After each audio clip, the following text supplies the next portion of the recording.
Recordemos que Luis XVI había sido condenado a muerte por un grupo mayoritario en la convención, por un grupo de jacobinos, de exaltados, que movieron al centro, el centro o la planicie, que nunca es nada, sino que se deja mover por un lado o por el otro. Estos que estaban a la izquierda del presidente de la convención y de ahí la izquierda y la derecha, empujaron a estos de la mitad y dominaron a los girondinos. Los girondinos no eran terroristas estilo de los jacobinos. Los girondinos se hubieran prestado para un régimen constitucional basado en un rey que reinara pero sin gobernar, un modelo de la Gran Bretaña, o para dejar al rey tranquilo y darle a Francia unas autoridades diferentes, con un rey en condiciones manejables de cautiverio o de separación de su poder. Pero no, los jacobinos movieron la planicie, los girondinos se traicionaron a sí mismos y condenaron al rey a muerte por muy estrecho margen de votación. ¿Y saben cuánto duró en aplicarse la sentencia? 2 días. El rey, profundamente católico, profundamente religioso, pidió que le dieran un tiempo para prepararse. Quería orar, quería entregarse a Dios. Le dijeron que no había tiempo. Apenas le permitieron que fuera a ver a su familia de la que estaba separado para despedirse de ella. Fueron escenas desgarradoras, con María Antonieta, con los hijos, con el hermano del rey, con la hermana del rey, y el hermano que sería Luis XVIII después. Y el rey se despidió. Lo llevaron al Temple y al día siguiente lo montaron en la carroza de la infamia que lo conduciría a lo que hoy conocemos como la Place de la Concorde, la Plaza de la Concordia. Vean ustedes, en medio de la gritería de la muchedumbre que le gritaba toda clase de denuestos, allá fue conducido el rey. Quiso decir unas palabras, parece que pidiendo que su sangre no cayera sobre Francia. No fue más lo que le dejaron decir, y esas palabras no se oyeron bien y se discute cuál fue el alcance de las palabras de Luis XVI.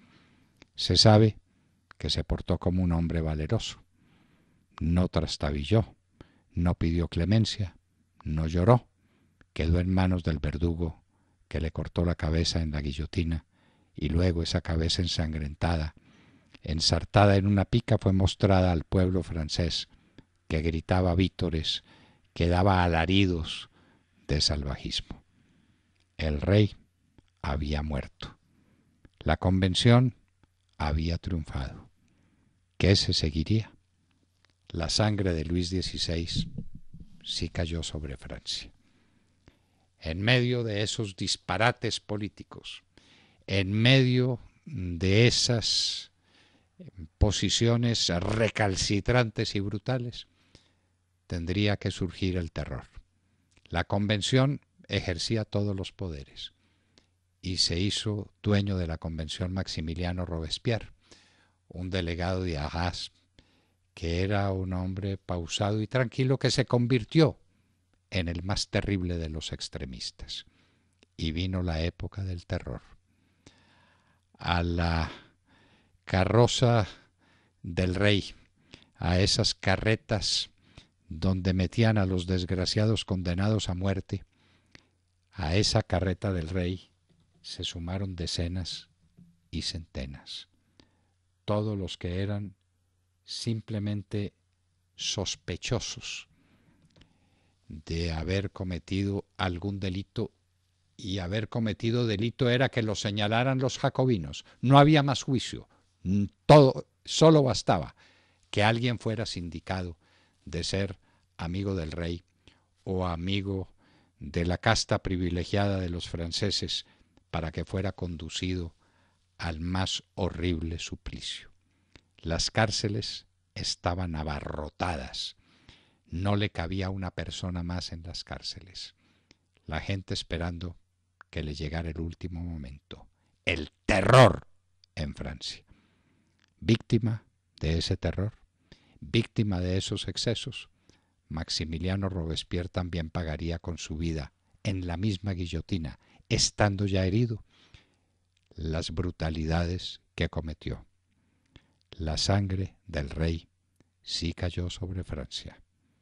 Vino después la época lamentable del directorio, un directorio que no dirigía nada y que no era capaz de nada.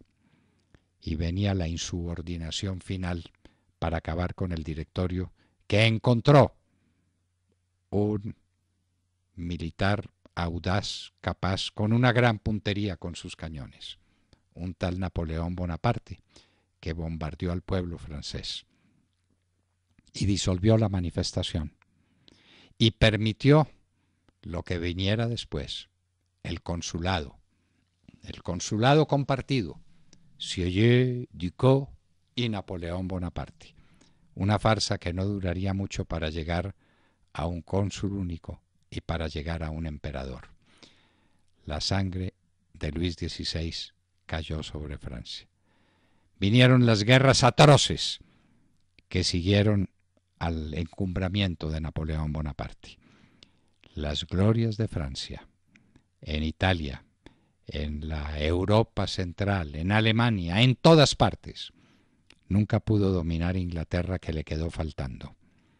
Mandó sus tropas con Pepe Bonaparte, con José Bonaparte, a España y dio lugar a la guerra de independencia, una de las guerras más cruentas que se libraron jamás. La sangre de Luis XVI sí cayó sobre Francia. ¿Cuánta sangre más costó? ¿Cuánto dolor y cuántas lágrimas? Así es la historia. Luis XVI fue condenado a muerte y horas después fue llevado al patíbulo. Inicuamente, no había cometido más que el disparate de tratar de escaparse y de resultar prisionero en Varennes, ya en las vecindades de Austria, donde buscaría refugio de su suegro. Luis XVI fue muerto un 21 de enero del año de 1793 y su sangre sí cayó sobre Francia.